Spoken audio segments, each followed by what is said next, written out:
好，我哋嚟自中華基督教會譚美麗芬紀念中學，我哋嘅組名叫譚記潛水員，組員包括林建彤、陳柏蘭、葉普君、胡卓賢、曾子軒。我哋呢個潛艇嘅核心設計理念係包括咗浮力與重力平衡、推進與效率、結構韌性同埋環境共生。環境共生係為咗減少燃油排放、噪音干擾同埋對海洋生態嘅衝擊，以 IMO 綠色航運標準為例子。船體幾何、線圖與靜力學。縱剖線則試圖定義切線與船底線。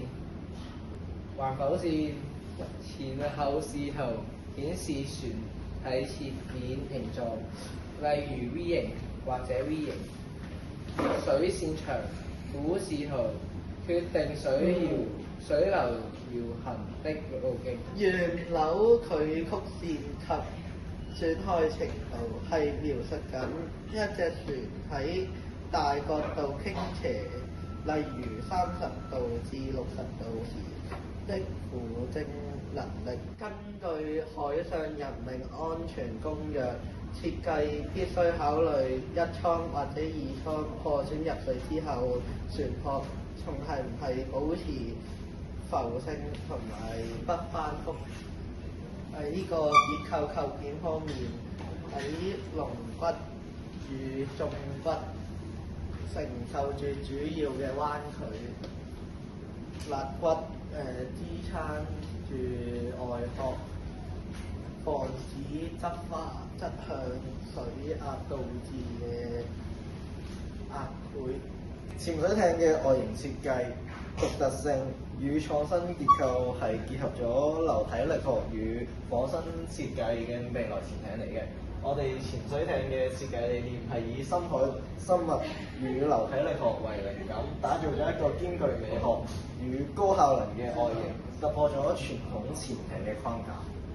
咁我哋嘅設計理念係燈籠魚啦，因為喺水即係潛水艇要潛得好深嘅地方啊嘛，咁我哋要好似即係燈籠魚咁有一個類似燈咁啊，可以照到我哋嘅前面。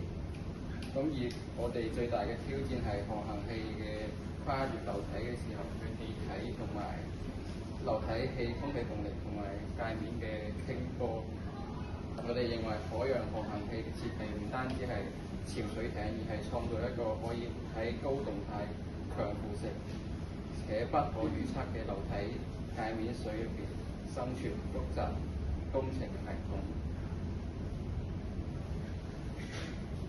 咁我哋嘅有邊樣嘢係模仿咗燈籠魚嘅咧？就係發光嘅結構啦。我哋嘅潛水艇前面係一個模仿咗燈籠魚嘅頭部嘅發光器，兩者都係利用光源嚟探測環境。而喺外形設計方面咧，我哋係用咗同燈籠魚差唔多嘅流線型設計，而前面有一個夾係模仿咗燈籠魚嘅牙齒，所以咧我哋按照呢個原理設計咗呢一個嘅潛水艇。多謝聆聽我哋嘅報告。Thank you for your patience.